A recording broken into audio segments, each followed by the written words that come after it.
देवतुल्य योग अम्मा शक्ति। आज स्वाध्याय चिंतन का हमारा क्रमांक है 1142। दिन मंगलवार, तारीख 4 फरवरी 2025। और आज हमारे बीच में आदरणीय डॉक्टर एस एस भदौरे साहब, जो कमिश्नर इनकम टैक्स कानपुर हैं। और मैं आदरणीय बागी शर्मा साहब से, जो एडवोकेट सुप्रीम कोर्ट है, उनसे निवेदन करता हूँ दो शब्द आदरणीय भदौरे साहब सबके विषय में कहें। आदरणीय बागी जी, आज जो विषय भदौरे साहब का वो है गीता के सहज भाव, पार्ट 89, यानी कि 11 पार्ट कम रह गए हैं 100 कंप्लीट करने में। आदरणीय बागी जी। भदौरिया जी को प्रणाम और सभी प्रबुद्ध जनों को सादर भी प्रणाम मेरा जी। बहुत बहुत बहुत बहुत सादर अभिवादन। और आप देखिए, जब ये भदौरिया जी ने आरंभ किया होगा, किसी ने भी, हमने भी नहीं सोचा था, भदौरिया जी ने भी सोचा होगा, तो ये एक बार प्लानिंग हुई थी कि जब 50 हो जाएंगे ना, बैठेंगे और दावत करेंगे। अब देखिए, 50 क्या, अब तो सेंचुरी के बाद देखिए। अब आज के जो प्रसारण के बाद, आज के कार्यक्रम, आज का जो सोपान है, इसके बाद 90s में हम प्रवेश कर जाएंगे। और जिस इस तरह से, अच्छा, इसके पीछे कारण ये भी है, देवऋषि जी बीच में है, कि जिस हिसाब से ना बड़ा नैसर्गिक और बड़े सरल और बड़ी सुग्राही है भाषा का भदौरिया साहब इस्तेमाल करते हैं, प्रयोग करते हैं, वो भी एक कारण है कि बड़ा एक्सपेंशन होता चला गया इसका। नहीं तो अदरवाइज शुरू में तो ये सोच रहे थे ना, 25 30 40 50 में हो जाएगा। है गीता, है कितनी सी, इतनी सी तो है गीता। लेकिन उसके कई कई कई जो सोपान वो ऐसे देखे कि 3 4 5 श्लोकों में ही इतना उनका विस्तृत व्याख्या चलती रही, व्याख्या, और उसमें वो इतना इतना मतलब सरल, इतना, या फिर पुट इट,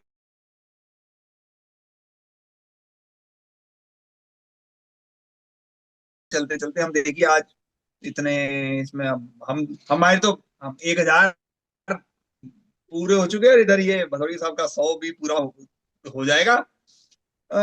चलिए, बाकी बात के लिए छोड़ते हैं, काफी सारी बातें आज के इस कार्यक्रम के लिए, आज के उद्बोधन के लिए मैं आग्रह करूंगा श्री एस एस भदौरिया साहब से कि वो अपना अपना व्याख्यान दें। श्री भदौरिया साहब। आदरणीय श्री वागीश शर्मा साहब, श्री ए के शर्मा साहब, देवरसी जी और सभी संतजनों को सादर हार्दिक अभिनंदन करते हुए हार्दिक खुशी ये हो रही है कि गीता में जितना भी हम लोग डूबते जाते हैं, उतना ही उसमें इतनी तहें हैं, इतने उसके अर्थ के और इतने भावों के तमाम स्तर हैं कि वो हमको कदम कदम पर आवश्यकता भी उसकी पड़ती है। और व्यक्ति जब भी जितने कदम चलता है, हर वक्त वो उसी मानसिक स्थिति में व्यक्ति नहीं रहता है। तो हमारी स्मृति का भी प्रश्न यहाँ पे उठता है कि मनुष्य एक स्मृतियों का पुंज है।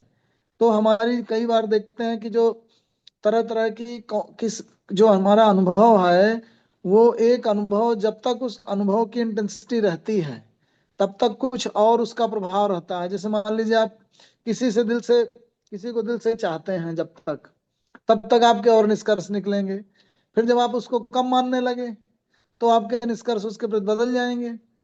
इसी तरह से किसी को शत्रु भाव से मानते हैं, तो जब तक आपके अंदर क्रोध और गुस्सा रहा, तो आप इसको चाहेंगे कि एकदम इसको नेस्तनाबूद कर दिया जाए।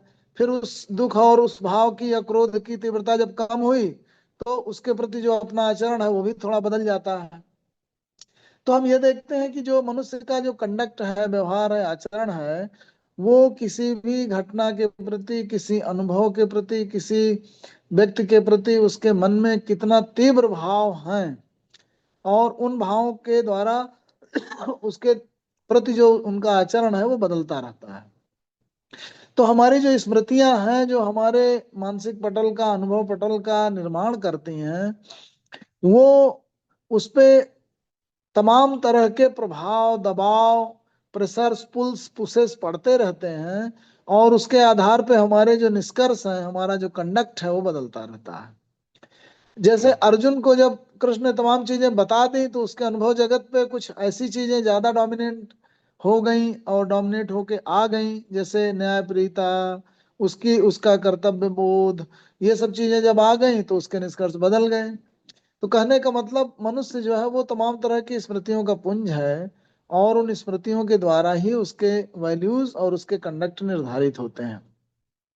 तो जब हम दिन ब दिन तरह तरह से जीवन क्षेत्र में दिनचर्या रत होते हैं, तमाम तरह के क्रियाकलापों में संलग्न होते हैं, तो हमारा जो डायनामिक, वोलाटाइल और चेंजिंग वैल्यू सिस्टम है, जो मानस पटल है, इवॉल्विंग भी है, चेंजिंग भी है, डायनेमिक भी है, तो हमें बार बार जरूरत पड़ती है उन्हीं मूल्यों को, उन्हीं वचनों को, उन्हीं बातों को दोहराने की, याद दिलाने की। तो जो प्रबुद्ध जन है उन्हीं बातों की ओर ध्यान दिलाते हैं कि नहीं, कुछ मूल्यों को पकड़ कर रखिए, उनसे मत विचलित होइए, नहीं तो आपका करेक्टर ही बदल जाएगा। तो जो लोग ज्यादा कॉन्शियस नहीं रहते, उनका डायनेमिक करेक्टर हो जाता है, चेंज होता रहता है। तो इसलिए गीता की निरंतर हमें आवश्यकता पड़ती रहती है। तो तमाम लोग इसीलिए कहते हैं मनन पाठन और रोज बरोज अपने ध्यान की अवस्था में जाना, ताकि हम जो ऊपर हमारे मानस पटल पर इस तरीके के धूल कण जमा हो जाते हैं, जिनको साफ कर दें, ताकि हमारा जो दर्पण है वो बिल्कुल साफ रहे और उसमें हर चीज स्पष्ट दिखाई दे। तो इसकी आवश्यकता दिन प्रतिदिन पड़ती रहेगी। हर रोज हमें उन मूल्यों को, उन वचनों को, उन बातों को, उन अनुभवों को दोहराना पड़ेगा जो हमें आदर्श स्थिति में लाते हैं। और गीता में जो दिए गए विशुद्ध मूल्य हैं, जो सार्वकालिक हैं, सार्वजनिक हैं, और जो हर समय रहने वाले पेरेनियल वैल्यूज हैं, वैल्यू सिस्टम, वो हमें उस स्थिति तक लिए जाती है, शुद्ध रखती है, साफ रखती है, इसलिए उसकी निरंतर जरूरत पड़ती रहती है। तो कितनी भी बार उसका पाठ किया जाए, जैसे अपने माँ और पिता के पास कितनी बार भी जाया जाए, उसके बावजूद भी उनके प्रति जो हमारा जो भाव होना चाहिए, उसी सम्मान का भाव होना चाहिए। जब भी कम हो तो और जाएं और पहुंचे, तो तभी जाके उसमें शुद्धता बनी रहेगी और वो आदर्श स्थिति बनी रहेगी। तो आज की परिचर्चा का आरंभ हम लोग गायत्री मंत्र के बाद करेंगे। ओम भूर्भुवः स्वः तत्सवितुः वरेण्यं भर्गो देवस्य धीमहि धियो यो नः प्रचोदयात्। इसमें एक चीज और आती है हमारे शास्त्रों में, इसीलिए वो रोज स्वाध्याय का एक नियमबद्धता का, यम नियम आसन प्राणायाम प्रत्याहार में नियम का बड़ा महत्व कहा गया है कि हमें रोज स्नान करना है, रोज ध्यान करना है, रोज अंतःकरण को शुद्ध करना है। तो इसीलिए, क्योंकि जब व्यवहार करते हैं हम, जीवन जगत में तमाम तरह की प्रक्रियाओं से गुजरते हैं, तो उसमें तमाम तरह की ऐसी चीजों का भी समावेश होता रहता है जिससे हम कई चीजें विस्मृत हो जाते हैं। तो अपने मूल्यों को हम विस्मृत ना करें, इसलिए पाठ की प्रविधि है हमारे शास्त्रों में कि हमें पाठ करना चाहिए। इसलिए हमारे जो धर्म ग्रंथ हैं, उनका बस केवल एक बार बाँच के नहीं निकल जाते, हम लोग निरंतर पाठ करते रहते हैं। तो हम लोग चर्चा कर रहे थे पिछली बार कि कहीं भी कर्म और ज्ञान के बीच में आपसी द्वंद्व नहीं है। जब दूसरे अध्याय में भगवान कृष्ण ने अर्जुन को कहा कि कर्म में तुम्हारा अधिकार हो और उसके फलों में ना हो, और योग की अवस्था में रह करके तुम कर्मरत हो, तो अर्जुन को ऐसा लगा कि बार बार ये बुद्धि योग की, ज्ञान योग की और अंतःकरण को शुद्ध करने की, सम करने की बात कर रहे हैं, और दूसरी तरफ बोल रहे हैं कि कर्म में संलग्न हो जाओ। तो ये दो तरह की बातें कर रहे हैं, क्योंकि अर्जुन के सामने दोनों चीजें स्पष्ट नहीं है। बुद्धि योग की स्थिति अर्थात मनुष्य की अपनी ज्ञानात्मक अवस्था में होना और कर्ममय होना, उन दोनों को म्यूचुअली एक्सक्लूसिव मान रहा है अर्जुन, जबकि ऐसा नहीं है। जो कर्म है वो आपकी संलग्नता है, वो आपके अंतःकरण में कौन सी स्थितियां, कौन सी मनोभावनाएं और कैसी ज्ञानात्मक स्थिति, कैसी बुद्धिमय स्थिति है, उससे उसका कोई टकराव नहीं है। ये तो है कि आपके अंतःकरण में अगर मान लीजिए आप मानसिक रूप से विचलित हैं, तो अपने कर्म में पूरी तरह से मनोयोग से संलग्न नहीं हो पाएंगे। अगर आप फलों में आपका ध्यान जमा हुआ है और फल नहीं मिल पा रहे, तो आप दुखी होकर पूरी ऊर्जा के साथ उसमें नहीं लग पाएंगे और बार बार संशयग्रस्त हो जाएंगे कि आप विशेष कर्म में संलग्न हो कि ना हो। तो आपकी मन स्थिति कर्म के प्रति आपकी संलग्नता और उसकी इंटेंसिटी को प्रभावित करती है। आप पूरे मनोयोग से नहीं लग पाते, आप संशयग्रस्त हो जाते हैं, आप विचलित होते हैं, आप दुखी होते हैं, आप आक्रोशमय होते हैं, आप कुछ कर्मों में कुछ दूर तक जाते हैं फिर उसके बाद छोड़ देते हैं, जिनमें आसक्त होते हैं, जिनमें आपको फल तुरंत तुरंत मिल रहा होता है उसमें संलग्न हो जाते हैं, तो आप अपने मूल्यों से च्युत हो जाते हैं, वैसा खतरा रहता है। जैसे दुर्योधन के साथ जुड़ने में तो सभी लोगों को बहुत फायदा था, क्योंकि उसी का राज था, उसी के साथ सत्ता सुख था, वहीं पे जुड़े रहते तो हस्तिनापुर का उनके ऊपर वरद हस्त रहता। तो हर आदमी जितने नातेदार रिश्तेदार हैं वो तो दुर्योधन से ही जुड़ना चाहते हैं, उनको तात्कालिक लाभ चाहिए। धर्म धर्म को आदमी भूल जाता है क्योंकि उसको तुरंत का लाभ दिखता है। इसी तरीके से हम लोग नैतिक अनैतिक रूप से कमाए जाने वाले पैसे में, अपने क्रियाकलापों में, जय में, कि हमें इस मामले में किसी भी तरह से भाई हुक और क्रूक विजय मिल जाए, तो फल मिल जाए, सिद्ध मिल जाए, तो हम फिर लंबा रास्ता, धर्म का रास्ता, कठिनता का रास्ता छोड़ देते हैं। तो कृष्ण बार बार कहीं ना कहीं आपको ऐसी बुद्धियोगमयी मन स्थिति में बने रहने के लिए प्रेरित कर रहे हैं जो कि आपकी मानसिक स्थिति है। और कहीं ना कहीं जब आपकी कर्म में संलग्नता होगी तो उसका फर्क भी पड़ेगा। किस तरह के कर्मों में आप संलग्न होते हैं, कर्म में बने रह पाते हैं कि नहीं रह पाते, विचलित होते हैं कि नहीं होते।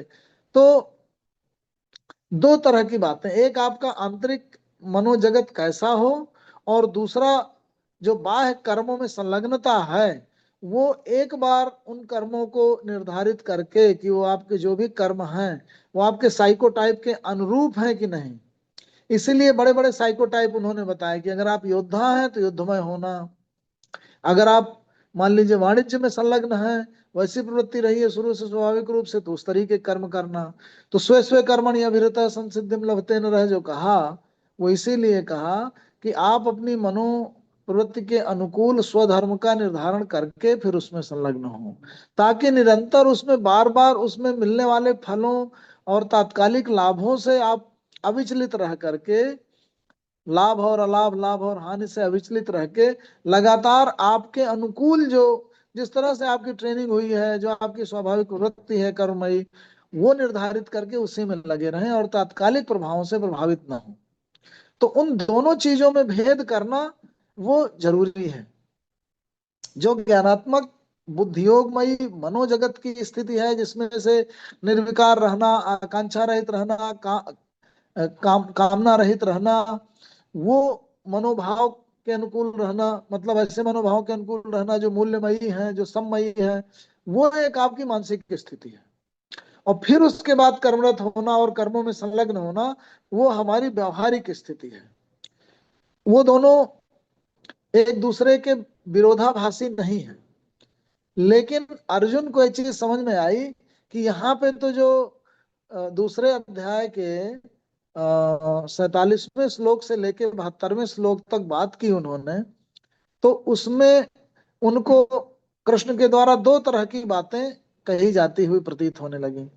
कि ये कह रहे हैं कि ज्ञान अच्छा है, बुद्धि योग की स्थिति में रहना चाहिए, सम्मय स्थिति में रहना चाहिए, तो फिर मैं क्यों ना, मुझे भयंकर कर्म में क्यों लगा रहे हैं, मुझे युद्ध में क्यों लगा रहे हैं, क्योंकि जब वो बुद्धि योग की स्थिति श्रेष्ठ है, ज्ञान योग की स्थिति श्रेष्ठ है, तो मैं कर्म में क्यों लगूं, ऐसा उसको प्रतीत हुआ। तो मैं ये गुजारिश करना चाहूंगा कि गीता को पढ़ते वक्त हम इस चीज को समझें कि कर्म और ज्ञान को दोनों को एक दूसरे के आमने सामने नहीं कृष्ण ने रखा है। उन्होंने ये कहा है कि आपको कर्म में संलग्न होना आपके अस्तित्व की अनिवार्यता है, ये समझा जाए।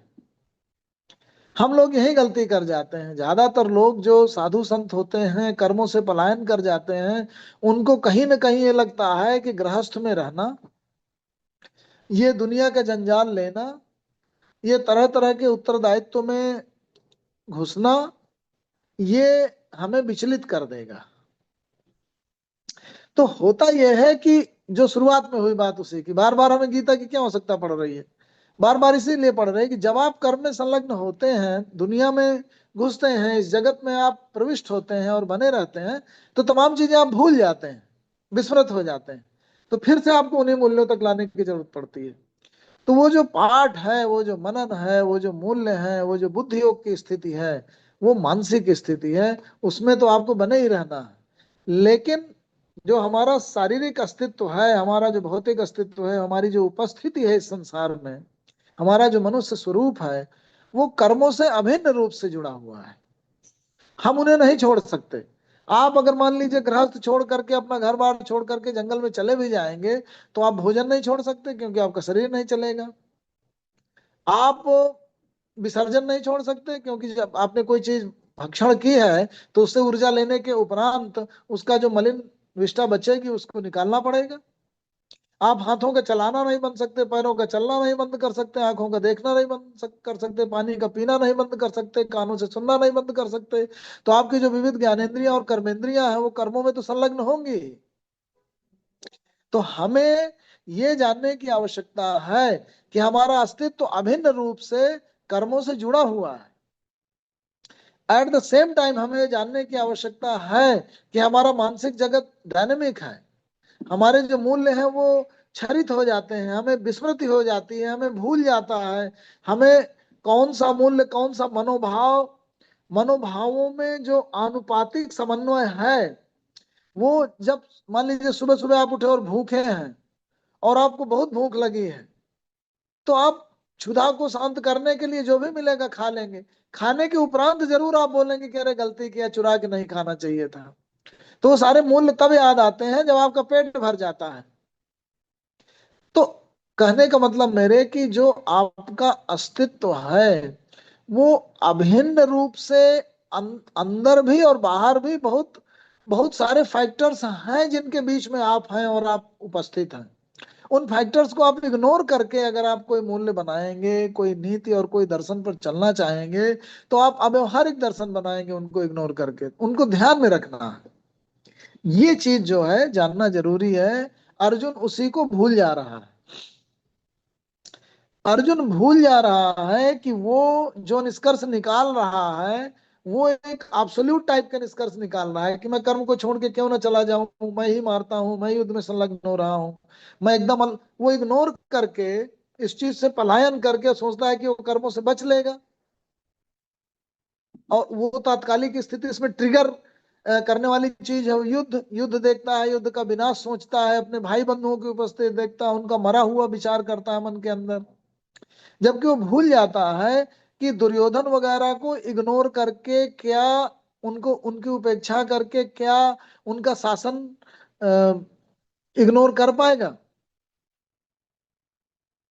दुर्योधन तो जो गलत काम कर रहा है वो तो यहाँ उपस्थित है ही, उससे कैसे बच पाएगा? वो तो कहीं ना कहीं उसके सामने आ ही जाएगा। तो जो हमारे वैष्णव हुए, जिनमें से राम का स्वरूप हमने देखा, जिसमें से कृष्ण का स्वरूप देखा, वो इंगेज होने वाला स्वरूप है। वो डिसएंगेज नहीं होता, वो पलायन नहीं करता है। हमारे वैष्णवों में जो प्रवृत्ति मार्ग है, वो अभिन्न रूप से वो जानता है कि आप इससे बच नहीं सकते, क्योंकि आप जहां जाएंगे वहीं दूसरा दुर्योधन मिलेगा। जहां जाएंगे वहां चौराहा होगा और रास्ता होगा, वहां आपको एक निर्णय लेना होगा। जहां जाएंगे वहां हवा होगी, पानी होगा, क्षुधा होगी, दुश्मन होंगे, शत्रु होंगे, विषैले जानवर होंगे, राक्षस होंगे। तो राक्षसों के अस्तित्व को आप इग्नोर नहीं कर सकते। आप ऑस्ट्रिच अप्रोच नहीं अपना सकते कि आप आंख मूंद लेंगे तो आपके अगल बगल से उन अधार्मिक शक्तियों का जो उपस्थिति है वो खत्म हो जाएगी। तो जो अहिंसा की बात जिन्होंने की, वो उस हद तक सही है। अहिंसा तब तक, भाई आप हिटलर के सामने आप अहिंसक होकर के क्या उसको रोक सकते थे? क्या आप उसामा बिन लादेन को और जो अलकायदा है उसको, उसके सामने हिंसक होकर के या केवल डिप्लोमेसी से एंगेज होकर आप उसको रोक सकते हैं? तो कहने का मतलब इस जगत में आसुरी शक्तियों की उपस्थिति है और उनसे आपको एंगेज होना है। और जब आप एंगेज होंगे तो आपकी जो कलेक्टिव कॉन्शसनेस है, जो आपका सामूहिक अस्तित्व है, आपकी जो सामूहिक उपस्थिति है, दो तरह की सभ्यताओं का जो द्वंद्व है, कुछ दुष्ट प्रवृत्तियां हैं जो जो कलेक्टिव होकर आपके सामने खड़ी हो रही हैं, क्योंकि उनको लाभ मिल रहा है, उनको उनको एकजुट होकर के सत्ता भोग का सुख मिल रहा है। उनको सामना करने के लिए आपको सामने आना पड़ेगा, फिर आपको कोलैबोरेट करना पड़ेगा और कई लोगों को मिलकर एक सेना बनानी पड़ेगी। तो ये जो पूरा का पूरा एंगेजमेंट की पद्धति है, इससे जो बचते हैं लोग हमारे यहाँ, जो बचते रहे हैं कि मैं एकाकी होकर के जीवन जीऊं, मैं अलग क्यों ना हट जाऊं, मैं इस झंझट में क्यों पड़ूं, वो भूल जाते हैं कि आपका जो your very existence is associated with this collective effort sometimes, और उसकी आपको जरूरत है क्योंकि आसुरी वृत्तियों की संसार में उपस्थिति है और उनका प्रतिकार करना आपके अस्तित्व की आवश्यकता है। तो ये जो वैष्णवों ने धार्मिक और नैतिक मूल्यों के साथ समाज में रहते हुए, गृहस्थ में रहते हुए, कर्तव्य बोध के साथ अपना जीवन जीने का मूल्य विकसित किया, जिसको प्रवृत्ति मार्ग कहा गया, वो आपको एक तरफ जरूरी है। और वो चीज रहते हुए आप मानसिक रूप से कैसे तमाम तरह के कर्मानुबंधों से, कर्मों के इंप्रेशन से, कर्मों के प्रभाव से बचे रह सकें और आपका मानसिक स्तर सम रहे, प्रेजुडिस से रहित रहे, उस पे पुराने कर्मों के दुष्प्रभाव न पड़े, ज्ञान के द्वारा उसको साफ कर लीजिए, धुल लीजिए, ज्ञान की अग्नि से दहन करके अपने कर्मों का परिशोधन कर लीजिए, ऐसी सम्मयी मानसिक स्थिति में आ जाइए। वो जो सात्विक स्थिति है जिसके लिए लोग पलायन करके और साधु बनना चाहते हैं कि हम बिल्कुल मानसिक रूप से निर्मल रहेंगे और हम तमाम तरह के माया के और जगत के प्रभावों से बचे रहेंगे, वो मानसिक रूप से सुनिश्चित करने की बात उन मूल्यों के साथ वो संभव है। ये जो वैष्णवों ने कोलैबोरेशन किया दोनों चीजों का, और जिसमें हमारा भारतीय दर्शन, जिसमें गीता और जो हमारा प्रवृत्ति मार्ग है, वो अद्भुत है। वो सामंजस्य, वो संयोग और वो वैल्यू सिस्टम अद्भुत है, क्योंकि ये आपको इसी दुनिया में रहते हुए, इसी जगत में रहते हुए आपको मुक्ति का मार्ग विकसित कराता है। और यही केवल मार्ग है, मतलब ये सबसे आसान भी है और मेरे ख्याल से सबसे आवश्यक भी है, और आपके अस्तित्व के साथ जुड़ा हुआ अभिन्न रूप से यही एक मार्ग है। खूब विचार करके आप पाएंगे कि ये सर्वश्रेष्ठ मार्ग है। तो हम पुनः विचार करें जो गीता का, मैं आज इसलिए इस बात पर आया दो चीजों के दृष्टिकोण से, कि आपको मानसिक रूप से निरंतर योगमय स्थिति में रहने की आवश्यकता है, ताकि आपके मानसिक जगत का परिशोधन होता रहे, शुद्धिकरण होता रहे, निर्मलता बनी रहे। निर्मलता ही पूजा है। मानसिक रूप से निर्मल स्थिति, कर्मों के प्रेजुडिसेस से बचना, उनके इंप्रेशन से बचना, और फिर सम्मय रह जाना, प्रतिक्रियाहीन बचे रहना, किसी तरह के क्रोध, आवेश, किसी तरीके के भय, लालच और दबाव से मुक्त रह पाना, ऐसे विशुद्धमयी मानसिक अवस्था में पहुंच जाना और बने रहना। और वो भी तब जब इस जगत में अपने अस्तित्व के लिए आवश्यक कर्म और समाज में जो आवश्यकता है उन कर्मों में संलग्नता के साथ, ये न केवल कठिन काम है बल्कि इस तरीके का सामंजस्य बनाना कठिन तो है बट आवश्यक है। अब आप पाएंगे कि गीता का उपदेश यही है। भले ही बीच बीच में अर्जुन को बार बार मोह हो रहा है, अर्जुन संन्यास में भागना चाहता है, लेकिन कृष्ण उसको कह के यहीं लगा देते हैं। अब देखिए 5वें अध्याय का पहला श्लोक क्या है। संन्यासम कर्मणाम कृष्ण पुनर्योगम च संससि यत श्रेय एतयोः एकम तत्मे ब्रूहि सुनिश्चितम। अब वो योग और संन्यास को भी एक दूसरे के अगेंस्ट जक्स्टापोज्ड, मतलब एक दूसरे के आमने सामने खड़ा हुआ पाते हैं कि अलग अलग चीज है। अर्जुन को दिखाई दे रही, अर्जुन की जो विभेदकारी और डिल्यूडेड अप्रोच है, दृष्टि है, जो कि मोहमयी हो गई है, जो कि सही चीज नहीं देख पा रही, वो दोनों को आमने सामने देखती है। वो कहती है संन्यासम कर्मणाम कृष्ण पुनर्योगम च संससि। संसस मतलब प्रशंससि, प्रशंसा कर रहे हो। कभी तुम संन्यास की प्रशंसा कर दे रहे हो कृष्ण, कभी तुम योग की प्रशंसा कर दे रहे हो। संन्यासम कर्मणाम कृष्ण पुनर्योगम च संससि यत श्रेय एतयोः एकम। इन दोनों में से जो श्रेय हो, बेहतर हो, तत्में ब्रूहि सुनिश्चितम, उसे मुझे पक्का करके बताओ, भ्रम में मत डालो। तो कृष्ण सोचते हैं तो अच्छी समस्या है, दोनों अलग अलग नहीं है। क्योंकि अर्जुन सोचता है संन्यास का मतलब कर्म को छोड़ करके और गृहस्थ को छोड़ करके और इस समाज से, इस कर्म क्षेत्र से, इस जीवन से चले जाना और विमुख हो जाना और कहीं जंगल में तपस्या करना, या शरीर से मुक्ति ले लेना, शरीर से ही छोड़ देना, या अच्छा शरीर न छोड़ो तो गृहस्थ छोड़ दो, जीवन छोड़ दो, घर दो छोड़ दो, द्वार छोड़ दो। क्योंकि घर ही समस्या की जड़ है। घर समस्या की जड़ नहीं है, देह समस्या की जड़ नहीं है। घर में आप दैहिक रूप से रहते हैं तो आपको तमाम तरीके के उपबंध करने पड़ते हैं, आपको कर्म करने पड़ते हैं, आपको पेट पालन के लिए खेती करनी पड़ती है, व्यवसाय करना पड़ता है, करना पड़ता है, नौकरी करनी पड़ती है। लेकिन वो नौकरी बंधन का कारक नहीं है, वो मानसिकता है बंधन का कारक जो आपको बांधती है। आप मानसिक रूप से बंधनग्रस्त होते हैं, मानसिक रूप से ही बंध आते हैं और मानसिक रूप से ही मुक्ति आती है। तो वो एक आवश्यकता है, कंडीशन है, शर्त है, आपके होने की शर्त है कि आपको उपबंध करने पड़ेंगे पेट पालन के, शरीर पालन के। तो सन्यास भौतिक रूप से नहीं हो सकता, अर्थात घर छोड़ देने से सन्यास नहीं होता, देह छोड़ देने से मुक्ति नहीं होती। क्योंकि आत्मा का मतलब, इसमें बड़ा आजकल विवाद भी चल रहा है। महर्षि प्रशांत ने जो है, जो अष्टावक्र गीता के और श्रीमद् भगवद गीता के तमाम सारे स्टैंजा से सिद्ध करने की कोशिश की कि भाई आत्मा कोई ऐसा सबस्टेंस नहीं है जो कि शरीर में रहता हो, शरीर से निकलता हो और फिर एक जगह से उड़ के दूसरी जगह जाता हो।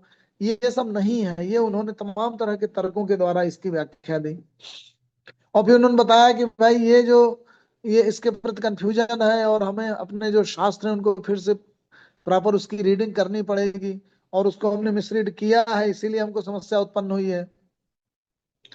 तो उसका विरोध हुआ, क्योंकि महर्षि प्रशांत ने कहा कि इसके आदमियों का, तमाम तरह के लोगों का और उनके अज्ञानता का शोषण करने के लिए पूरी इंडस्ट्री बन गई है, जो लोगों को मोक्ष दिलाती है, जो लोगों के पितृ तर्पण कराती है, जो लोगों को कर्म कांड के द्वारा बांधती है, फिर उनको भ्रम में रखती है, फिर भूतों प्रेतों आदि जादू टोनों और आडंबरों की बात करती है। तो इस तरीके की चीजों का अस्तित्व नहीं है, उन्होंने अपना तर्क के द्वारा सिद्ध किया।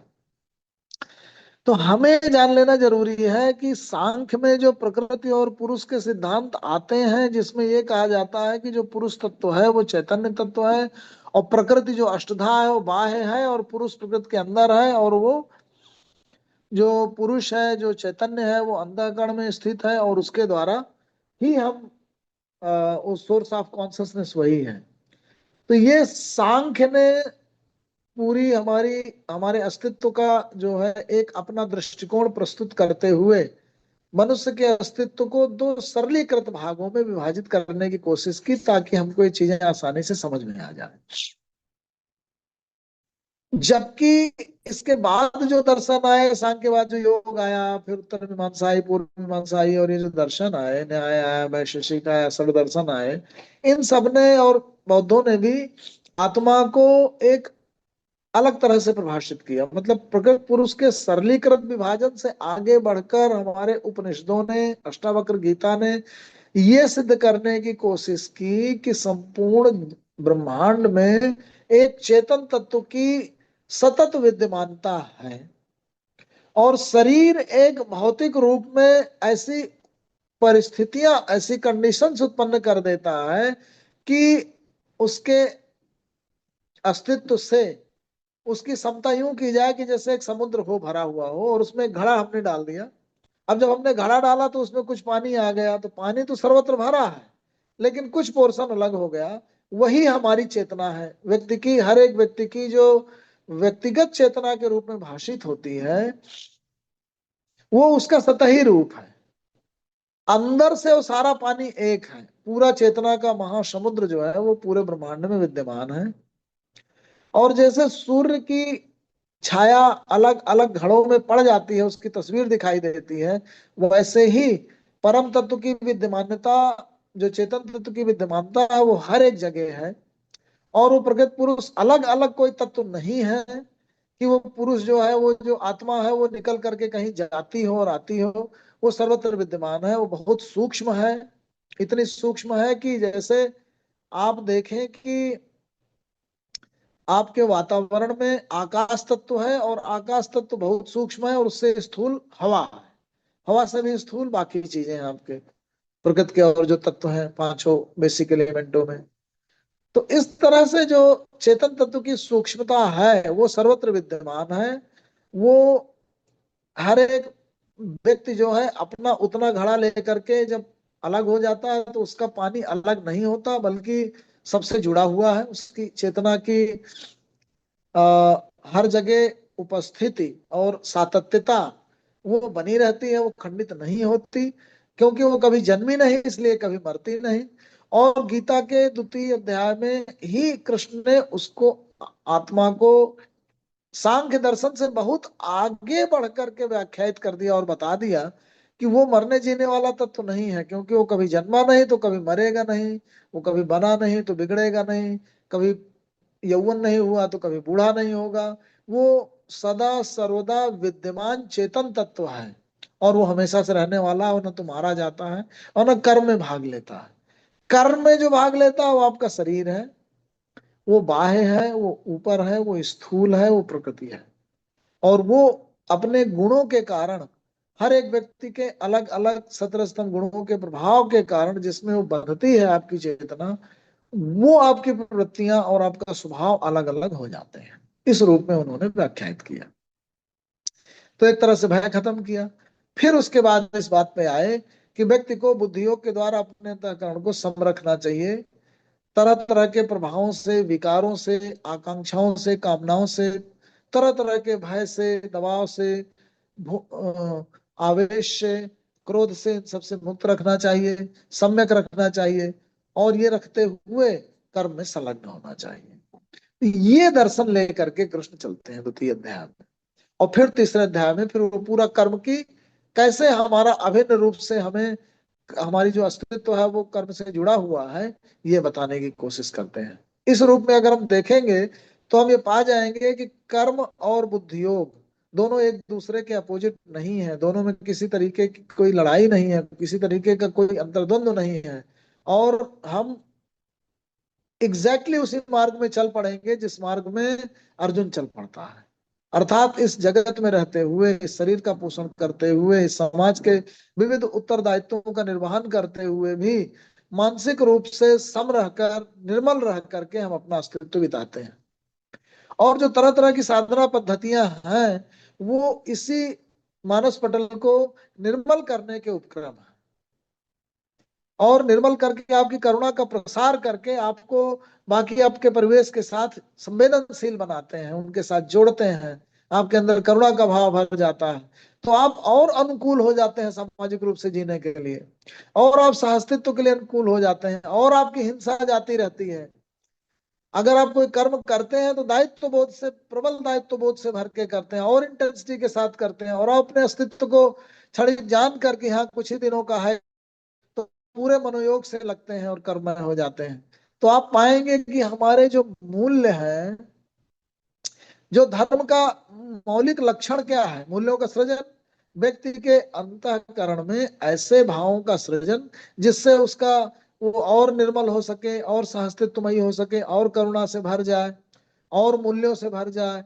तो अपने आप को विलग न माने समाज से, तो खुद भी जीना चाहेगा, दूसरे तो को भी जीने देने के जितने साधन है उनको सुलभ कराने की कोशिश करेगा, दूसरे के प्रति अनावश्यक हिंसामयी नहीं होगा, तरह तरह की अनीतियों के द्वारा, तरह तरह से अनीतिमय मार्ग के द्वारा धन का, सुविधाओं का, स्टेटस का, ईगो के फुलफिलमेंट का इनका उपक्रम नहीं करेगा, तो एक आइडियल मनुष्य बन जाएगा।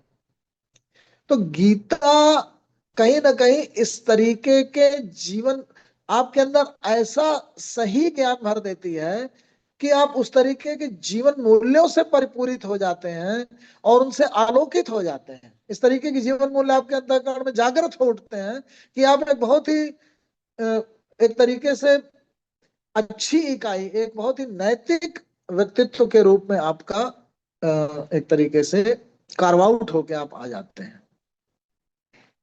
एक ऐसे संवेदनशील, करुणामयी, अंतःकरण से बिल्कुल संशय मुक्त, एकदम सुदृढ़ रूप से सबका कल्याण चाहने वाले, ऐसी मनोभावनाओं से युक्त एक नीतिमयी व्यक्तित्व के रूप में आपका सृजन हो जाता है कि आप आदर्श हो उठते हैं। तो ये इसी तरीके का हर एक धर्म का यह उपक्रम है। धर्म की कोशिश क्या है? धर्म की कोशिश यही है कि व्यक्ति को कैसे नैतिक जाए, समाज को कैसे सुचारू रूप से संचालित कर दिया जाए। तो ये जो धर्म का जो सबसे प्रकृष्ट रूप है वो उभर के आता है गीता में। इसीलिए धर्म का जो सबसे प्रकृष्ट रूप है, सबसे निखरा हुआ जो रूप है, वो उभर के आता है। तो अब हम देखें किस तरीके से चलते हैं। कर्मण्येव अधिकारस्ते मा फलेषु कदाचन मा कर्मफल हेतुर्भूमाते संगोस्तु कर्मणि। कर्म फलों में तुम्हारी कोई मतलब अधिकार नहीं है, काम में ही केवल अधिकार है। कर्मणि एवं अधिकार अस्ते मा फलेषु कदाचन। तो इसलिए कर्म फल हेतु मत बनो, अर्थात कर्म फलों के प्राप्त होने और न प्राप्त होने से अपने कर्मों का निर्धारण करोगे तो गड़बड़ होने लगेगा। अपने प्रवृत्ति और प्रकृति के अनुरूप कर्मों का निर्धारण करो और फिर सफलता मिले या ना मिले उसी पे लगे रहो। और अगर ना सफलता मिले तो क्षणिक भाव में, जैसे अब 100 साल 2 साल तक लोग जो स्वतंत्रता आंदोलन में भाग लिया जिन लोगों ने, या तमाम लोग जो मान लीजिए जीवन में लगे हैं, महिलाएं लगी हैं, पुरुष लगे हैं, भारत के आंदोलन में लगे हैं, या तमाम तरह की क्रियाकलापों में लगे हैं, वो नहीं कई बार मनोनुकूल फल मिल पाते तो हम कर्म ही छोड़ दें, ये नहीं। तो माते संगोस्तु अकर्मणि, अकर्ममयी नहीं होना है। योगस्थः कुरु कर्माणि संगम त्यक्त्वा धनंजय सिद्धयो असिद्धयो समो भूत्वा समत्वो में उच्यते। तो कर्म वाली बात कह के, जो कि हमारी बाह्य स्थिति है, फिर मानसिक जगत की ओर ध्यान दिलाते हैं अर्जुन का कि योगमयी अवस्था में आकर, सममयी अवस्था में आकर के तुम कर्मरत हो। योगस्थ कुरु कर्माणि संगम त्यक्त्वा धनंजय सिद्धयो असिद्धयो समो भूत्वा, सिद्धि और असिद्धि के प्रति सममयी हो जाओ, क्योंकि समत्वमय स्थिति में रहना ही योगमय स्थिति में, नहीं विचलित होने लगोगे, फ्लिकर करोगे, संशयग्रस्त हो जाओगे। इस तरह से पूरा उन्होंने बुद्धि योग का शास्त्र 72वें श्लोक तक दूसरे अध्याय में कह दिया।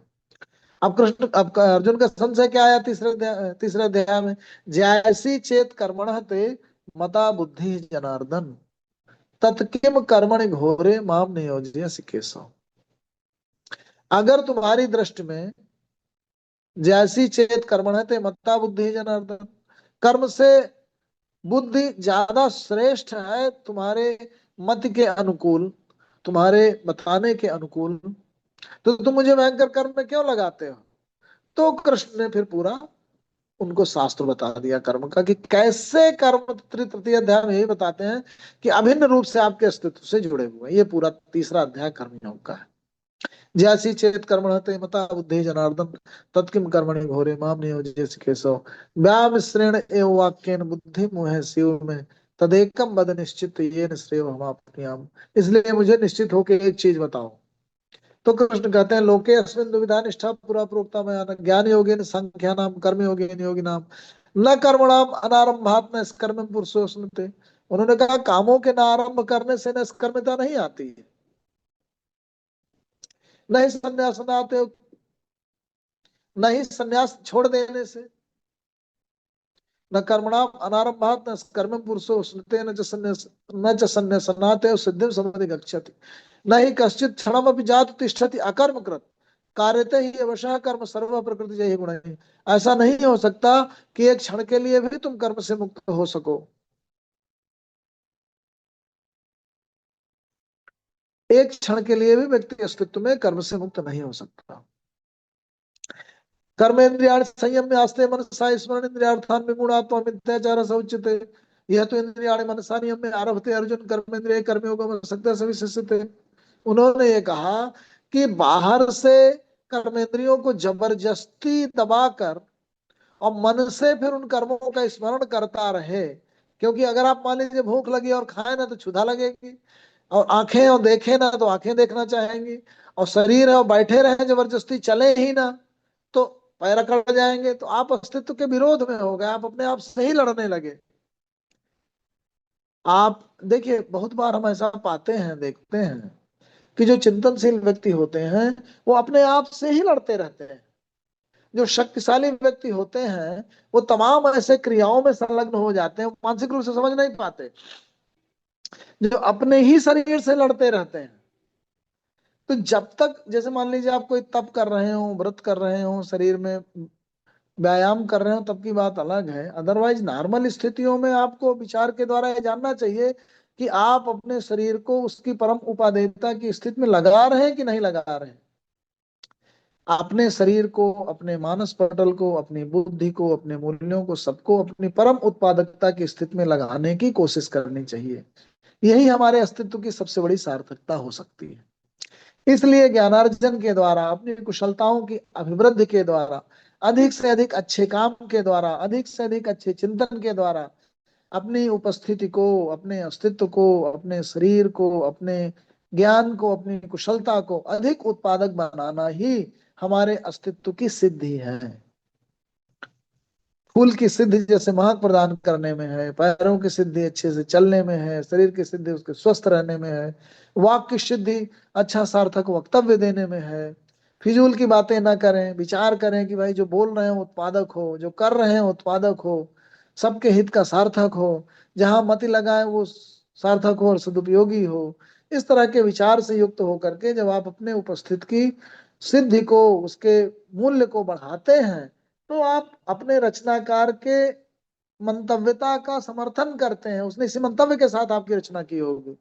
यही सबसे बड़ा मूल्य है, जीवन मूल्य है। तो कर्मेंद्रियाणि संयम में यास्ते मनसा स्मरण इंद्रियार्थान विमूढ़ात्मा मिथ्याचार से उच्यते। ऐसा विमूढ़ व्यक्ति मिथ्या आचार करता है, जो कर्मेंद्रियों को जबरदस्ती निकम्मी बना देता है, बैठा के रखता है। कर्मेंद्रियाणि संयम में अमन से स्मरण करता रहता है। अब यौगिक अवस्था क्या है? यह तो इंद्रियाणि मनसा नियम में आरभते अर्जुन कर्मेंद्रिय कर्मयोगम असक्त स विशिष्यते। वही श्रेष्ठ है, वही विशिष्ट है, वही अपने अस्तित्व की उपलब्धि प्राप्त कर पाता है। यह तो इंद्रियाणि मनसा नियम, जो अपनी इंद्रियों को मन से अच्छी तरीके से संयमित करता हुआ, कि वो अनुशासन की सीमा का उल्लंघन ना करें। भाई आपको हाथ नहीं काट डालने, अगर हाथ मान लीजिए गलती से कोई ऐसी चीज कर जाए तो आप क्या हाथ थोड़े काट डालते हैं? कर्ममयी बनाए रखना है शरीर को, और सीमाओं के अंदर, मर्यादाओं के अंदर, लिमिट के अंदर, मूल्यों के अंदर रहते हुए आपको कर्मरत होना है। तो यह तो इंद्रियाणि मनसा नियम में, इंद्रियों को आप मन के द्वारा नियमित कर सकते हैं, निग्रह के द्वारा। आरभते अर्जुन कर्मेंद्रिय कर्मयोग, कर्मेंद्रियों को कर्म योग में संलग्न करते हैं, अर्थात कर्म इंद्रियां कर्म में योजित हो, युक्त हो, समत्वमयी होकर, विवेक का अनुशासन ग्रहण करके, मर्यादा के बंधनों से अच्छी तरीके से अनुशासित होकर के, और फिर कर्मरत हो, तो फिर आप विशिष्ट थे, फिर आप सिद्धि को प्राप्त करेंगे। नियतम कुरु कर्म त्वम कर्म ज्यायो ही अकर्मण शरीर यात्रा विचतेन प्रसिद्ध कर्मण। करना कैसे है? नियतम कुरु कर्म, तुम जो भी नियत कर्म है उनको करो। कर्म ज्यायो ही अकर्मण, अकर्ममयी होने से कर्ममयी होना श्रेष्ठ है, साफ साफ कह दिया। नियतम कुरु कर्म तुम कर्म ज्यायो ही कर्मण शरीर यात्रा पिचतेन प्रसिद्ध कर्मण। शरीर की यात्रा के लिए भी अगर आप अकर्ममयी होंगे तो सिद्ध नहीं हो पाएंगे, क्योंकि शरीर का अस्तित्व जो है वो कर्म से अभिन्न रूप से जुड़ा हुआ है। बिना कर्मों की अनुपस्थिति में शरीर अपने अस्तित्व की सार्थकता नहीं प्राप्त कर सकता। इसीलिए कहा नियतम कुरु कर्म तुम कर्म ज्यायो ही अकर्मण। कर्म जो है अकर्ममयता से ज्यादा श्रेष्ठ है। शरीर यात्रा विचितेन प्रसिद्ध कर्म। तो कैसे कर्म में संलग्न हुआ जाए? यज्ञ अर्थात कर्मणो अन्यत्र लोको एवं कर्म बंधन तदर्थम कर्म कौन्तेय मुक्त संग समाचर। यज्ञ अर्थात कर्मणो अन्यत्र लोको अयम कर्म बंधना।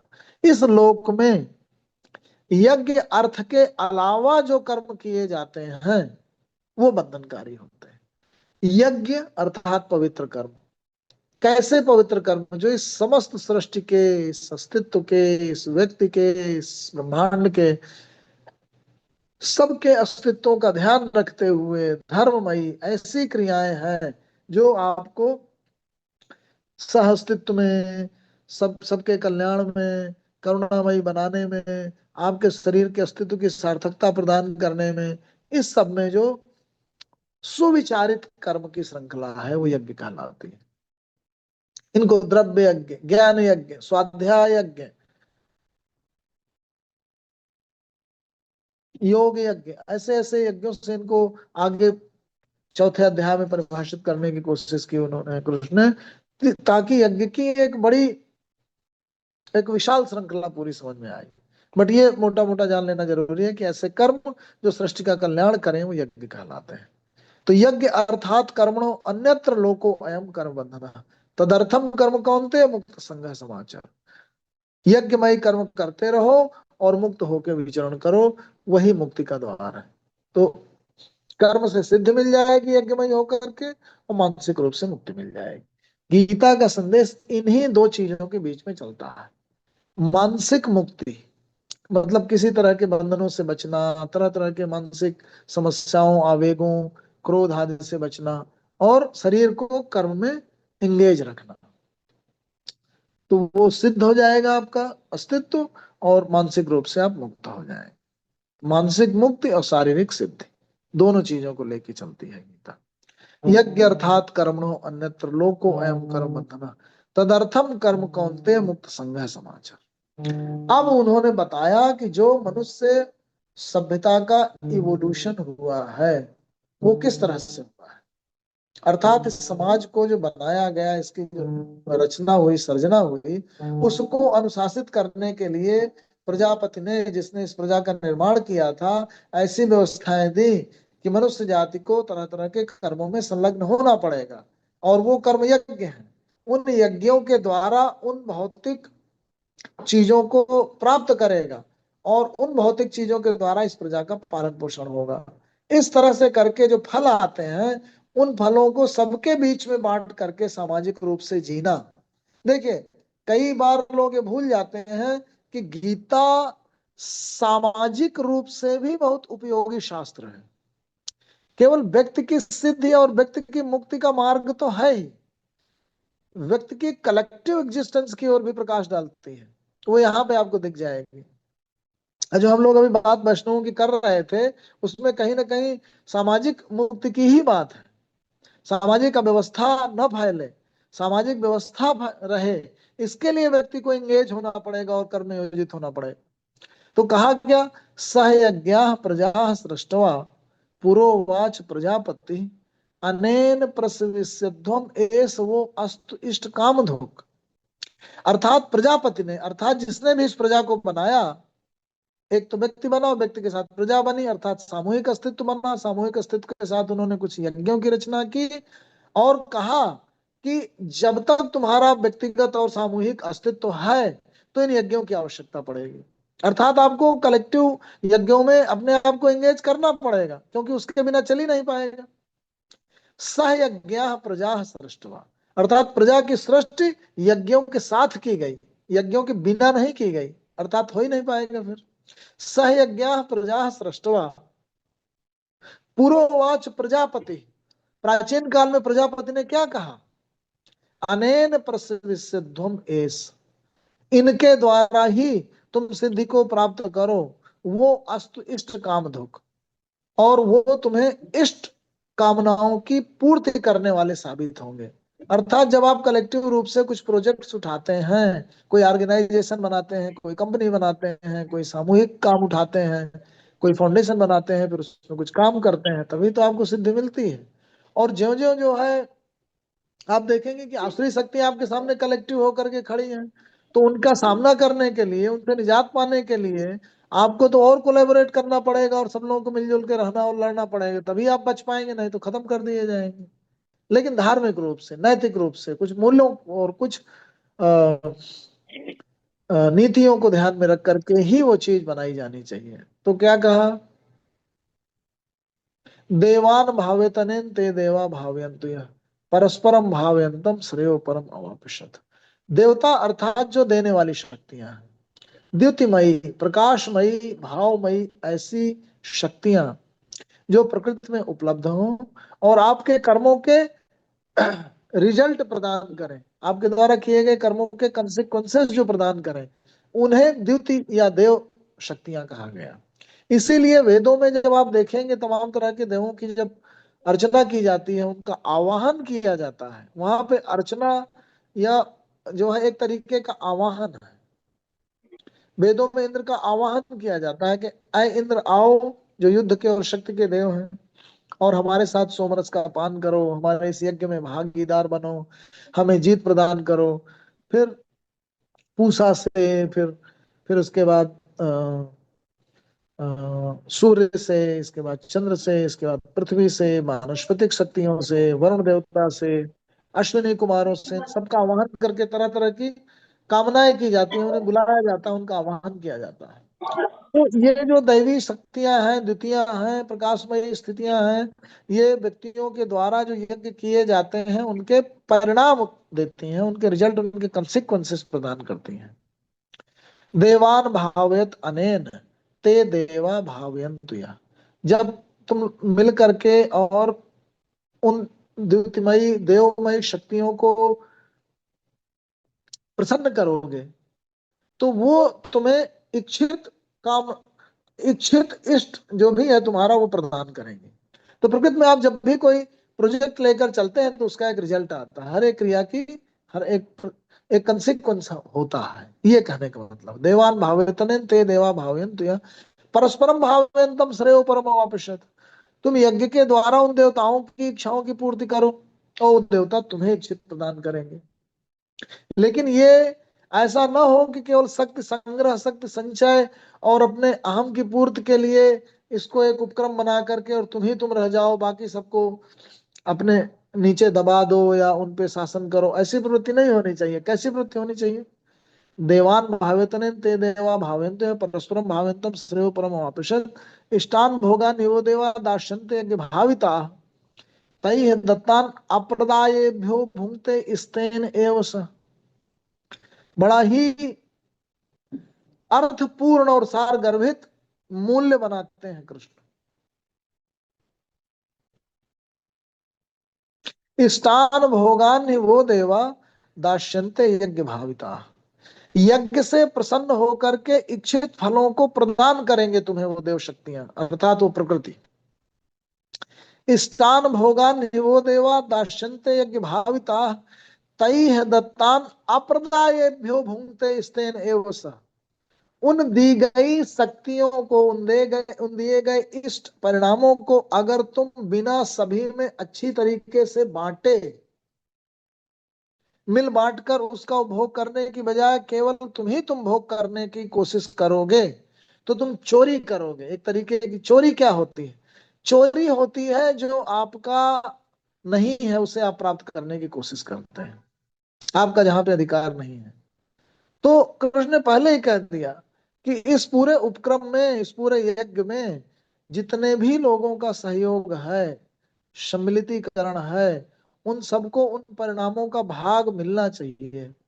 तो जो भोग है वो केवल अकेले ना हो, प्रोपोर्शन से ज्यादा ना हो, मिल बांट कर हो, और सब लोग उन जो संसाधन उपलब्ध होते हैं उनका नीतिमय वितरण करके ही तुम उसका उपभोग करो, अदरवाइज तुम चोरी कर रहे होगे। ये मूल्य सृजन है। तो जो राक्षस बने वो शक्ति संचय किस लिए करते थे, वही तो गलती किया उन्होंने। अब वो भी कहते हैं भाई हमने भी प्रकृति की पूजा की, हमने प्राप्त किया, प्राप्त ही तो किया, ठीक है प्राप्त किया, लेकिन वो भोग उसका केवल आपके लिए नहीं है। वही मूल्यों को उन्होंने तोड़ा अपने लिए, अपने केवल लोगों के लिए, दूसरों का दमन कर, अभक्ष्य भक्षण कर, अगम्य गमन कर, अनीति पूर्वक उसको छीनकर इस तरह से उन्होंने, असुरों ने अपनी शक्तियों का संचय किया और बढ़ाया, क्योंकि उनका उद्देश्य कैसा था, वो दूसरा था, बड़ा ही गलत था। तो कुल मिलाकर के अगर हम देखें, अब अगला श्लोक है, यज्ञ शिष्ट असिनः संतो मुच्यन्ते सर्व किल भी सही है, भुंजन्ते तु अघम पापा ये पचन्ति आत्म कारणात्। इससे अभी आज की बात कंक्लूड करेंगे, जिसमें कहते हैं यज्ञ शिष्ट असिनः संतो मुच्यन्ते सर्व किल विषय। जो इस तरीके के यज्ञ कर्मों में संलग्न होकर के उससे जो भी प्राप्त होता है, उसको उचित रूप में सबको बांट करके फिर जो बचा हुआ अवशेष है उसी को केवल ग्रहण करता है। यज्ञ शिष्ट, यज्ञ का जो बचा हुआ अवशिष्ट अवशेष हो, सभी को उनका यथोचित भाग देने के बाद उसका जो पान करने वाला, भोग करने वाला व्यक्ति होता है, यज्ञ शिष्ट असिनः संतो मुच्यन्ते सर्व किल विषयी हो, सभी पापों से मुक्त हो जाता है। यज्ञ शिष्ट असिनः संतो मुच्यन्ते सर्व किल विषयी भुंजन्ते तो हम पापा ये पचन्ति आत्म कारणात्। जो केवल आत्म कारण से ही पूरा का पूरा भक्षण कर जाते हैं, वो केवल पापों का भक्षण करते हैं। भुंजन्ते तु अघम पापा ये पचन्ति आत्म कारणात्। तो कुल मिलाकर के हम ये पाते हैं कि श्रीमद् भगवत गीता का जो मूल्य है, हमने आज आज की जो अपनी व्याख्या रही वो वेस्ट से आगे बढ़कर जो कलेक्टिव इफर्ट्स हैं, कोलैबोरेटिव इफर्ट्स हैं, जो सामाजिक अस्तित्व है, जो हमारी कलेक्टिव कॉन्शियसनेस है, उस लेवल पर गीता किस तरीके के मूल्यों का सृजन करती है। नंबर एक, कर्म और ज्ञान में कोई अंतर्द्वंद नहीं है, कोई एक दूसरे के अगेंस्ट में नहीं है। कर्म का क्षेत्र जो है वो हमारे अस्तित्व के साथ अभिन्न रूप से जुड़ी हुई एक कंडीशन है। ज्ञान और जो बुद्धि योग की अवस्था, वो एक ऐसी मानसिक स्थिति है जिसमें मानसिक रूप से हमें सम्मय अवस्था में रहना है, वो हमारी एक इंटरनल कंडीशन है एग्जिस्टेंस की। इन दोनों में किसी तरीके का कोई विवाद नहीं है। नंबर एक, ये ध्यान में रखना पड़ेगा। नंबर दो, गीता हमें पलायन के लिए नहीं कहती। गीता इसी जीवन क्षेत्र में, इन्हीं सब लोगों के साथ, इसी समाज में सबके साथ रहने के लिए, जो भी समस्या है उनका सामना करने के लिए कहती है, क्योंकि बंधन उस अस्तित्व के सृजन नहीं है, वो आपके मानसिक सृजन है। माइंड के द्वारा हम बंधन क्रिएट करते हैं, माइंड के द्वारा हम क्रोध, मोह, अहम, इन सब स्थितियों में पड़ते हैं। तो मानसिक रूप से मुक्ति और शारीरिक रूप से कर्म में स्थित होकर के सिद्धि, इसकी बात करती है। गीता कहीं भी ये नहीं कहती कि आप संन्यास ग्रहण कर लें। 18वें अध्याय के पहले श्लोक में कहा था अर्जुन ने,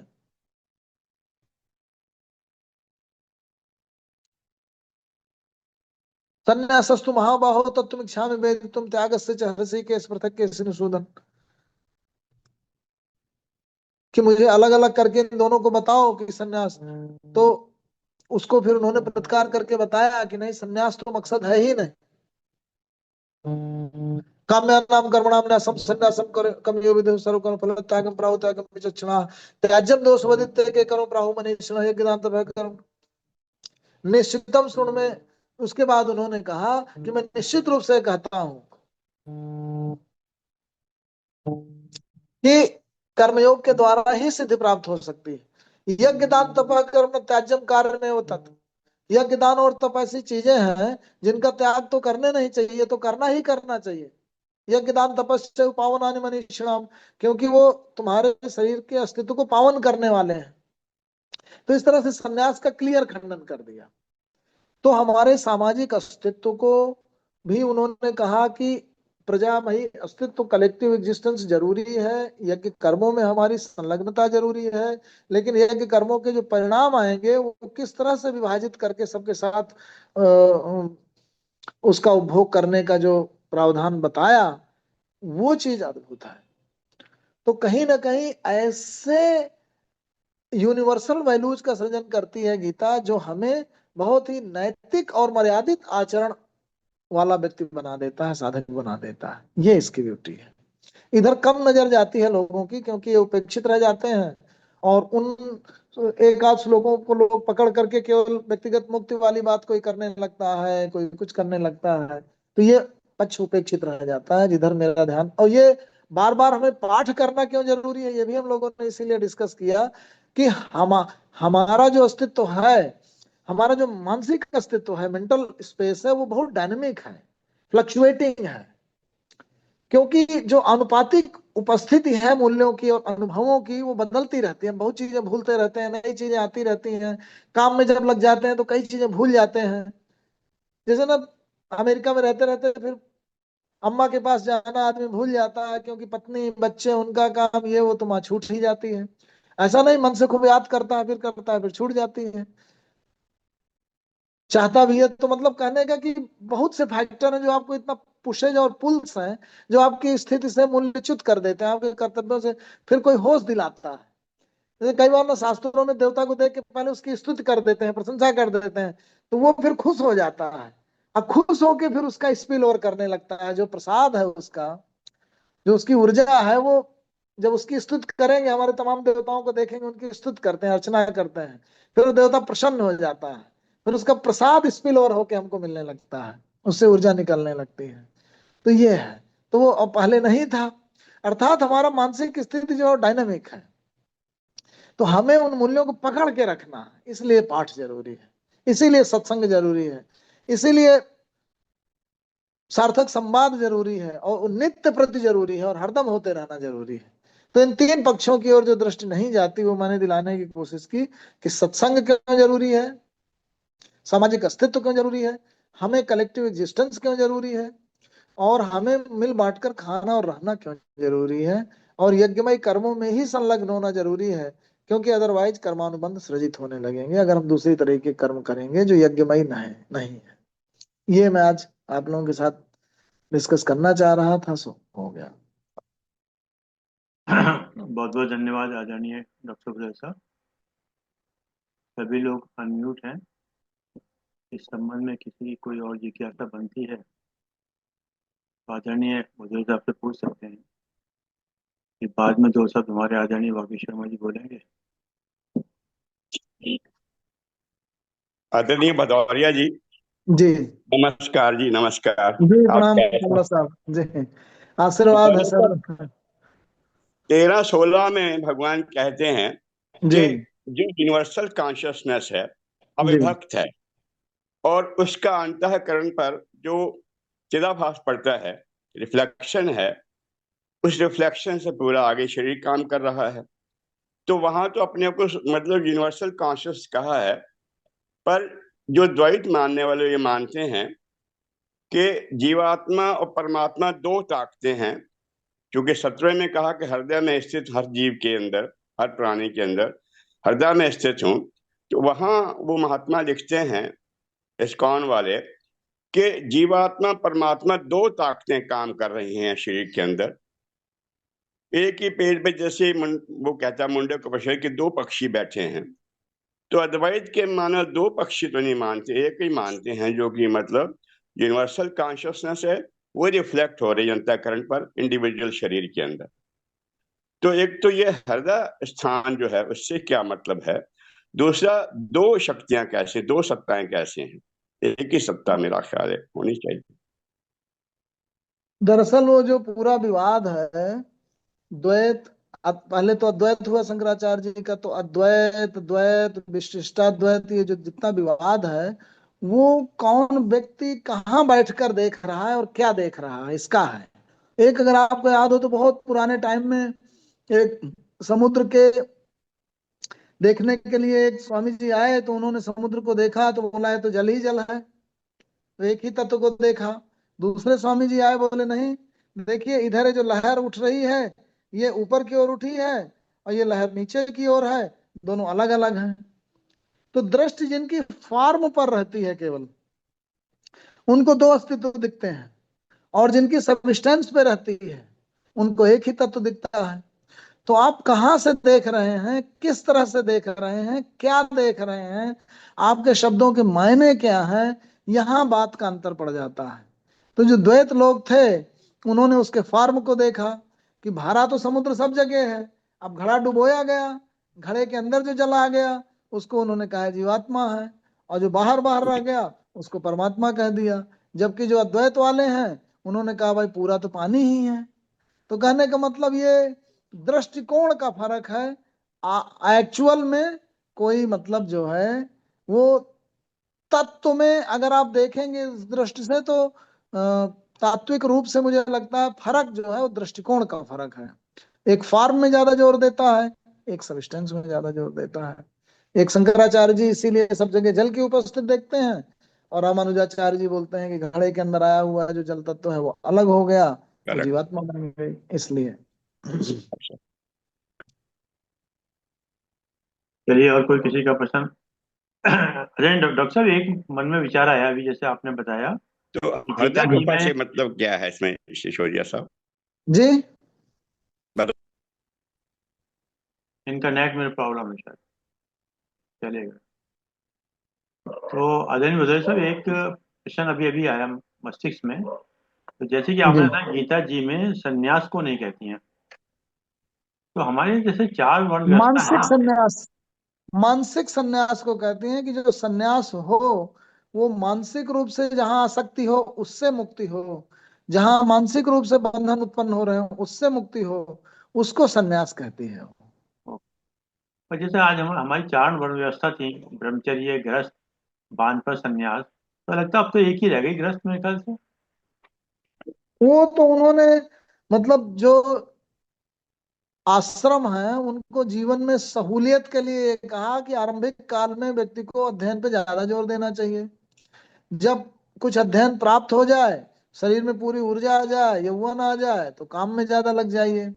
फिर उसके बाद जब बच्चे आ गए, वो टेक ओवर कर रहे हैं, तो आप कुछ दिन के लिए उनको दीजिए, नहीं तो फिर आप बने रहेंगे तो नए लोग विकसित कैसे हो पाएंगे। तो चार तरीके के सरलीकृत आश्रम में उन्होंने विभक्त कर दिया जीवन को। और फिर जब जाने का समय आ गया तो भाई थोड़ा सा आप अलग हो लीजिए। बट उसका मतलब नहीं था सन्यास का मतलब कि आप कपड़े रंगा लीजिए। पर वो सरलीकृत हो करके, अब जब 140 करोड़ लोग इंटरप्रिटेशन करेंगे, तरह तरह के मंडे मंडे मुंडे मुंडे मतिर भिन्न अलग अलग तरह से लोग उसका जब इंटरप्रिटेशन करते थे तो अपने अपने तरह से करते थे। बट मुझे लगता है कि जो एक सरलीकृत वैज्ञानिक पद्धति की ओर किसी से पूछा गया होगा, जिसने कोडिफाई किया था, जिसने बनाए थे चीजें, तो उसका रहा होगा कि आरंभिक काल में तो आप सीखिए, सीखने की उम्र होती है, आज भी देखिए सभी लोग शुरू में सीखते हैं। फिर जब आपके अंदर पूरी शक्ति आ गई, सीख पढ़ के ट्रेन होके तैयार हो गए, तो उसका उपयोग करिए। उपयोग करेंगे तो आप अपने को पालन पोषण करेंगे, परिवार का करेंगे, उत्तरदायित्व निर्वहन करेंगे।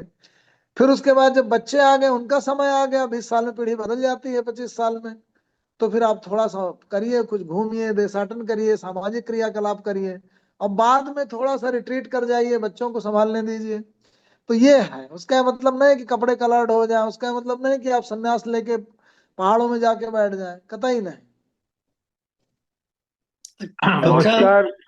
नमस्कार जी भदौरिया साहब, जी जी, प्रणाम आपने सर। बड़ी अच्छी बात बताई। ज्ञान और कर्म में कोई लड़ाई नहीं है, और ज्ञान के साथ कर्म करना ही जरूरी है। और सन्यास, असल में कोई सन्यासी हो नहीं सकता है, क्योंकि सन्यासी को भी काम तो जी करना ही होता है, कुछ न कुछ जी। कर्म बंधन।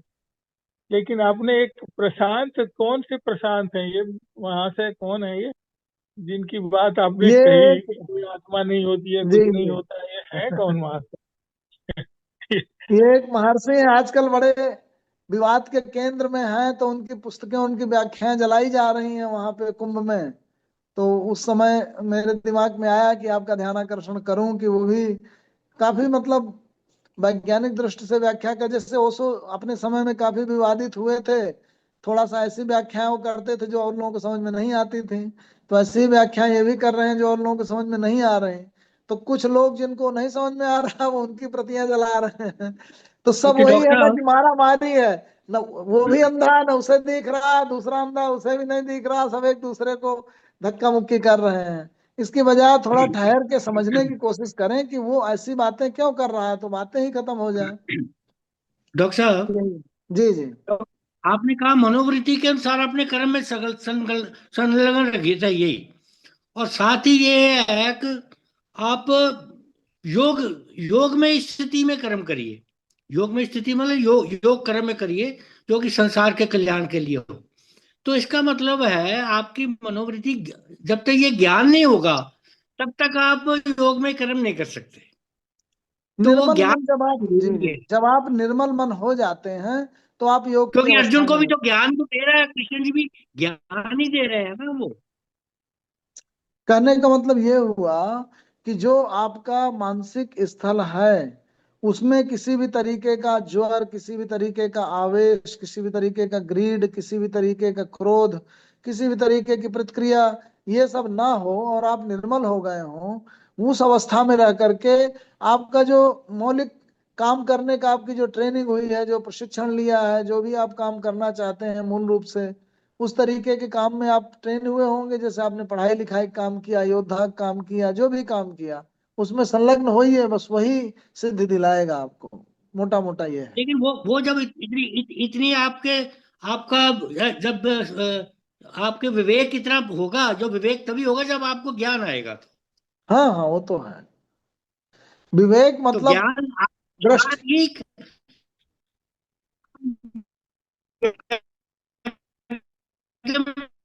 कर्म कर सकते हैं। आपकी मनोविज्ञान तो कर्म भी कई कर ही रहे हैं, तो उसका तो आपको मुक्ति मार्ग नहीं है आपको, नहीं, कभी भी मोक्ष नहीं मिल सकता वो। मतलब आपको बिना ज्ञान के मुक्ति नहीं मिलती, बिल्कुल सही बात है। ये तो हर जगह कहा गया, क्योंकि हाँ, यही कहना चाह रहा अगर आप मानसिक रूप से चीजों को नहीं समझते तो बार बार उन्हीं में उलझ जाएंगे। था। हाँ, अगर एग्जैक्टली आप ये ज्ञान है उससे ओवरकम कर सकते हैं, तभी जीत पाएंगे आप, जब आपके अंदर समझ है। कहना जी जी जी। मुक्त ज्ञान से ही मिलती है।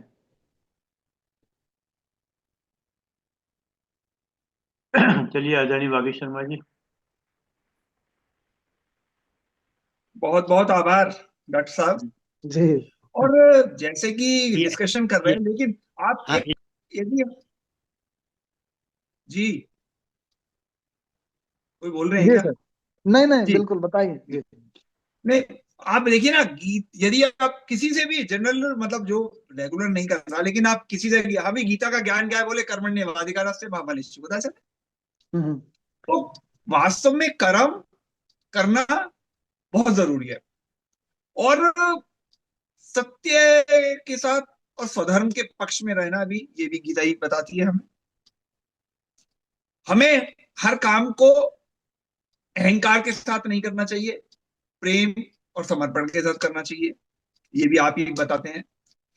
कर्तव्य को ईमानदारी से निभाना चाहिए, क्योंकि जहां किसी कर्म में स्वार्थ आ गया, वहीं से फिर गीता का ज्ञान समाप्त हो गया। तो हमें धन, माया, ममता, अहंकार, क्रोध, इन सबको परे रखकर अपने कर्मों को ईमानदारी से करना चाहिए, और उसमें कहीं कोई लगा लपेट या कोई दिखावा नहीं होना चाहिए। क्योंकि गीता के अनुसार हम अपने विवेक, परिश्रम, बुद्धि और उद्यम के साथ जो काम करते हैं, हमें अपने इस उद्यम पर भी कोई संदेह नहीं करना चाहिए, क्योंकि जहां बिल्कुल। हमने संदेह किया, वहीं से हमारी कुछ ना कुछ उसमें डेफिशिएंसी आनी शुरू हो जाएगी। तो गीता के अनुसार यदि हम लगातार अभ्यास कर रहे हैं, लगातार जो हमारा फोकस है अपने टारगेट की तरफ बिल्कुल निश्चित है, स्पष्ट है, तो हम निश्चित रूप से अपने लक्ष्य को पा जाएंगे।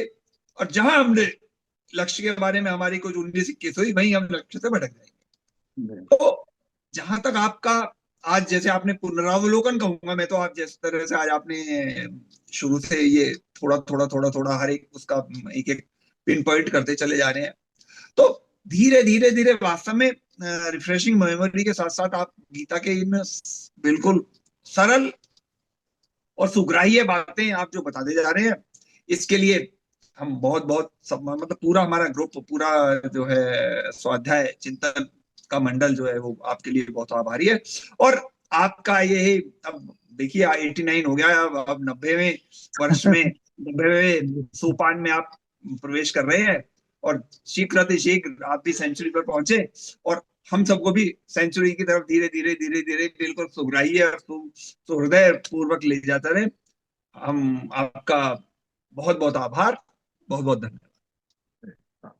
बहुत बहुत धन्यवाद आदरणीय भागी शर्मा जी, बहुत बहुत धन्यवाद आदरणीय डॉक्टर एस एस भदौरिया साहब, आपने समय निकाल के समय दिया, हम आपके आभारी हैं। और जूम के लोगों का विशेष रूप से धन्यवाद कि आपने समय निकाल समय दिया। और जैसे कि एक विचार के साथ तो 3 बार ओम के साथ अपनी बात समाप्त करते हैं। आज का विचार बड़ा थोड़ा सा गहरा भी है, समझने वाला भी है, और खास करके जिस उम्र के पड़ाव पर हम हैं उनके लिए ज्यादा समझने वाला है। परिपक्वता मौन क्यों ले आती है? परिपक्वता मौन क्यों ले आती है? जैसे जैसे उम्र बढ़ती है हम मितभाषी बनते जाते हैं। जी जी। जैसे जैसे उम्र बढ़ती है हम मितभाषी बनते जाते हैं। हम बाहरी भावों को निमंत्रण करना सीख लेते हैं।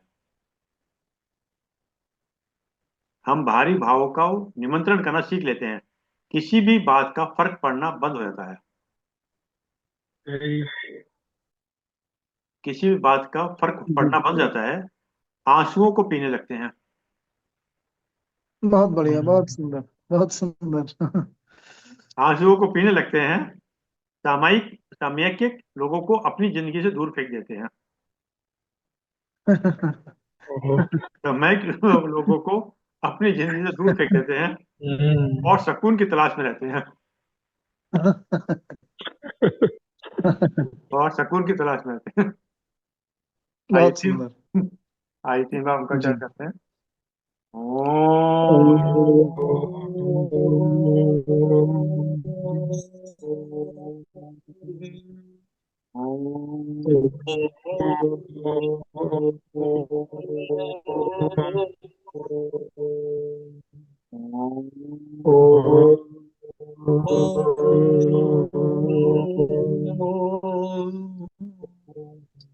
शांति शांति शांति। सभी को प्रणाम, सभी को प्रणाम, सभी को प्रणाम। सभी को प्रणाम।